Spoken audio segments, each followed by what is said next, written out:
Hey guys, my name is Christine Mungai. I'm a writer and journalist based here in Nairobi, Kenya. I was born here, raised here. This is home. And you're watching The Bridge, where we're bridging faith and life. So a little about me. My mom used to take us to PCA, St. Andrew's Church, when we were kids. That's our home church. That's where we did Sunday school until I was 13. And then in my teenage years, I started going to Nairobi Pentecostal, which I found so much more exciting. Just the emotionality of a Pentecostal service was really amazing to me. I'd never experienced anything like that before. And that kind of put me on, kind of deepened my faith journey going forward, because I was so much more involved in, the high school CU stuff, youth group at church. And basically I would say I spent my entire teenage years and into my early 20s in church. But then as I grew older, I started having some questions. And I think many of us experience this, but we don't really go deep enough to try and find an answer. And for me, my main issue was the way church really seemed like a bubble. It was a really wonderful space, right? Internally, in itself, there was so much fun. We went for youth camps, we had missions and concerts and keshas, and all this amazing stuff just kind of happening in that self-contained world. But once you were out of it, right? Once you were in the rest of your life, I didn't feel like it was connecting with the rest of my life. And I'll explain what I mean by that. Mostly it had to do with the kind of society that we live in Kenya, right? We grow up with so much inequality around us, poverty. You see our parents struggling to put us through school. We see a really, really dysfunctional politics, right?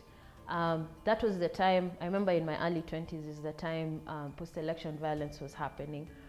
And for me, I really asked myself, like, where is God in all this, right? And where specifically is the church in all this? Because I had grown up believing that basically the church is like God's representative on earth. And if there are any group of people who should have a clear way forward or an answer, or even just asking the right questions to help people understand what's happening and how we can pick ourselves up out of that situation, it should be in those faith spaces where I grew up.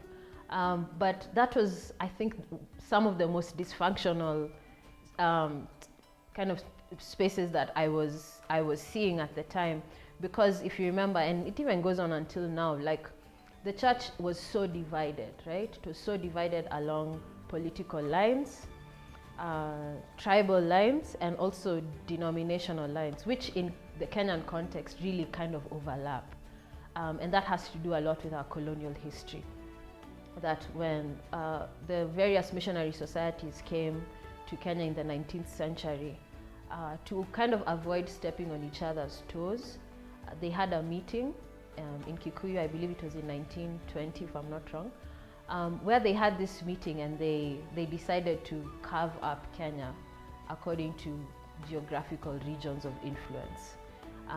And they agreed that certain missions would restrict themselves to a certain geographical area, which is why today, for example, most SDAs happen to be Kisiis, or the Quakers mission is in Maragol, is in Vihiga, Western. And for some of these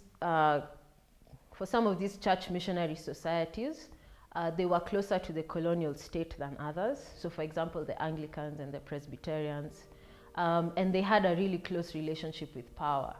And once we got independence as a country, that close power relationship continued.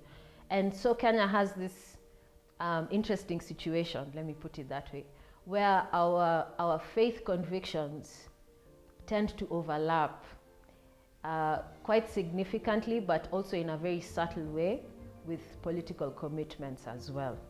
And when this was happening in 2007 is when these things came to the surface. And I was really confused in that moment, because I asked myself, when I read the Bible, especially the Gospels, when I look at Jesus' life, he was outrightly committed to the poor and the marginalized in society, right? He was not trying to be close with power. He was not trying to ingratiate himself with the Jerusalem temple leadership or with Pontius Pilate or with any of the Roman state apparatus. What he was doing was he was going out of his way, right, to speak with the poor and the marginalized. And basically that's what the miracles were about. They were about restoring people's dignity and social status. Because for, you know, in Jewish law, in like the Torah, in the Jewish custom, being sick, some of these diseases meant that you couldn't interact with people in public. You couldn't worship in the temple, right? So you were kind of cut off from society. So for example, the woman who had the issue of blood for 12 years, that meant that she couldn't go to the temple. She couldn't see people. She couldn't have a full life.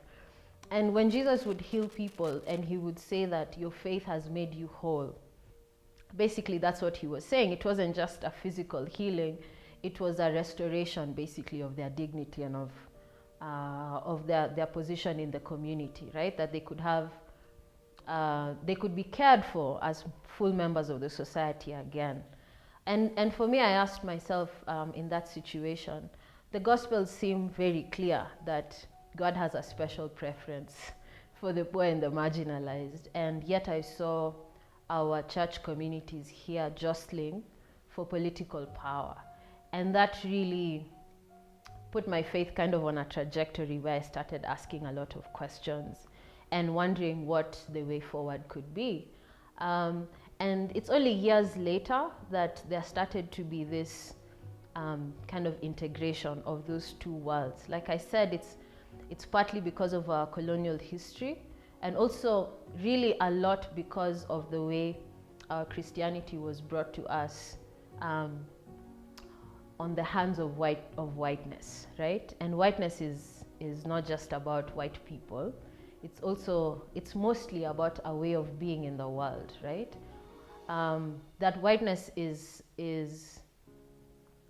a philosophy, you could say. It's an ideology. It's a way of living in the world. And when we have the gospel that was brought to us just in the context of whiteness, of white supremacy, then what we see is what I was living through, what many of us still, many of us experienced and continue to experience in our faith spaces, that our God is really restricted to one corner of our lives and is not properly integrated with the rest of it. And this is not to say, you know, like I've heard pastors say things like, no, the Bible has answers to everything, right? And you just need to go to the Bible and read it and you'll get the answer. I'm like, no, not really. You know, the Bible has principles, right? That you can look at and you can draw on, right? But there are no explicit answers for like everything that you're going to go through in life, yeah? And I think that's where the Holy Spirit's work comes into play, that I think the primary work of the Holy Spirit, right, is to reveal all truth and also to hold us together, that all these parts of our lives that tend to exist in these separate boxes, in these separate spaces, that the Holy Spirit can put them together, right? I call it synthesis, right? That's the work of the Spirit, to give our lives meaning in a coherent way, that it's not just that so this is one of the things that I was really struggling with, that, and even many of us live through this, that there's this part of your life, for example, you've heard of the concept of like work-life balance, that there's this part of your life that's called work, then there's this part of your life called life, and then there's this part of your life, you know, and you're supposed to somehow juggle all of it, right? But for me, I've started to see that even that notion of fragmentation, that your life can be existing in these many corners, is something that that I'm really trying to look for a way, using the Bible and the stories in it, and really with my faith to try and live a life that is integrated. Yeah, so in the 2007 situation that I was in, like I was saying, it put me on a trajectory where I realized that that there was that separation, that break in my life, that you could have this wonderful self-contained life in church spaces, which had nothing to do absolutely with the rest of everything that was going on. It was untenable, yeah, and so I stopped going to church for a number of years for that reason, because I asked myself, wow guys, what are we doing here? If Kenya is going the way that it's going, then really what are we doing here? For me, I felt like, and I know people will say that, yeah, as faith people, we were praying for the country, and that matters. But honestly, I think I wanted more. I really wanted more. I wanted more of, I wanted to hear, right? How the story of what I had read in the Gospels, you know, how God had become incarnate in human form, to set free the oppressed, right? To fight for justice and to speak words of freedom and to set the captives free, like the book of Luke says. That was Jesus' mission on earth, and I wasn't seeing it in my world. And so, many years later, I read something that really kind of revived me, and that was reading about the political and historical context of Jesus' life. That sometimes we believe that like I said, the scriptures are just kind of holy and sacred and self-contained, but we don't realize that they actually existed, and the stories that happened existed in a particular historical context. So Jesus was in Palestine, in Judea, you could say, which was part of the Roman Empire at the time. And that meant that he was the subject of a colonial state. So there was an occupying army that controlled the place, the Roman Empire as we know. And he came from a place called Nazareth. So Nazareth is not like Jesus's surname. You know how we say Jesus of Nazareth? Yeah, that's not his surname. It was a place, right? And it wasn't just any place. Nazareth was known to be like a hotbed of political agitation. Those guys were not quiet colonial subjects. They hated the Roman Empire and they fought against it. And they wanted to be free. Few years before Jesus was born, Nazareth was known to be like this place that had frequent rebellions against the Roman Empire. People were crucified there.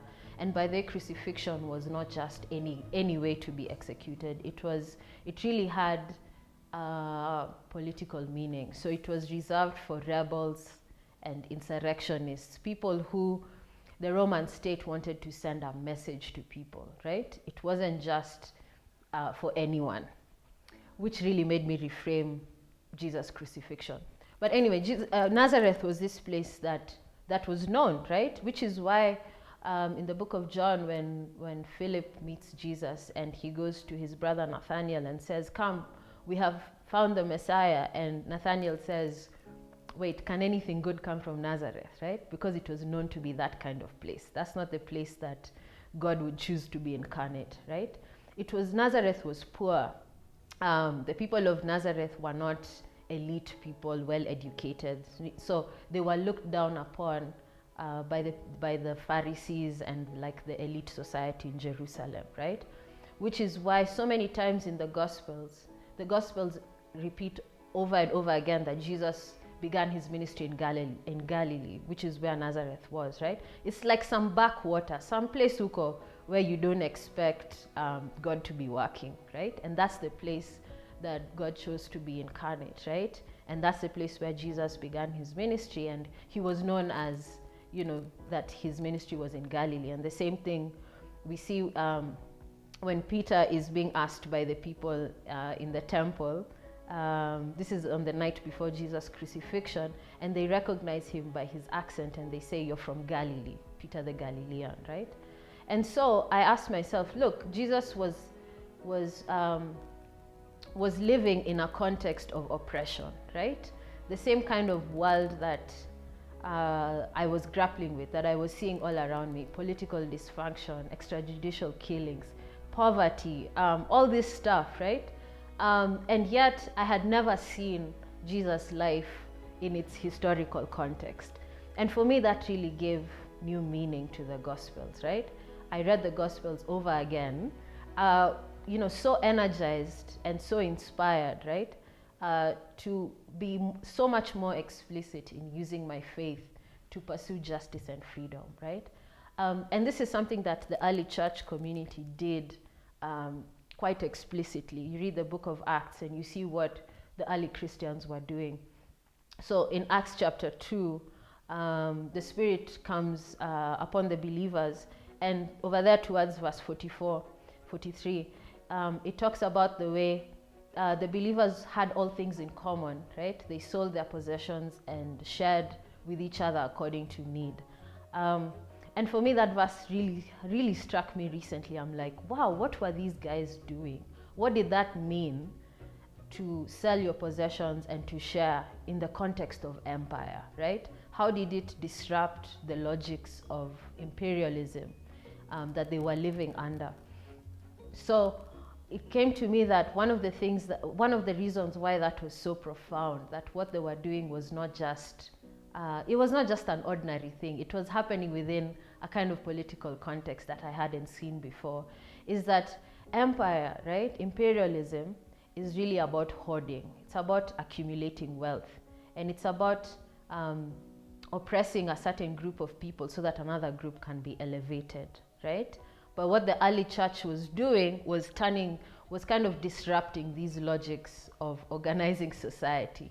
That colonial and imperial logics were basically about hoarding and about wastage, which is why a lot of these, like they would have royal banquets, for example, where they have so much more food than they could ever need so that they can waste it publicly, right?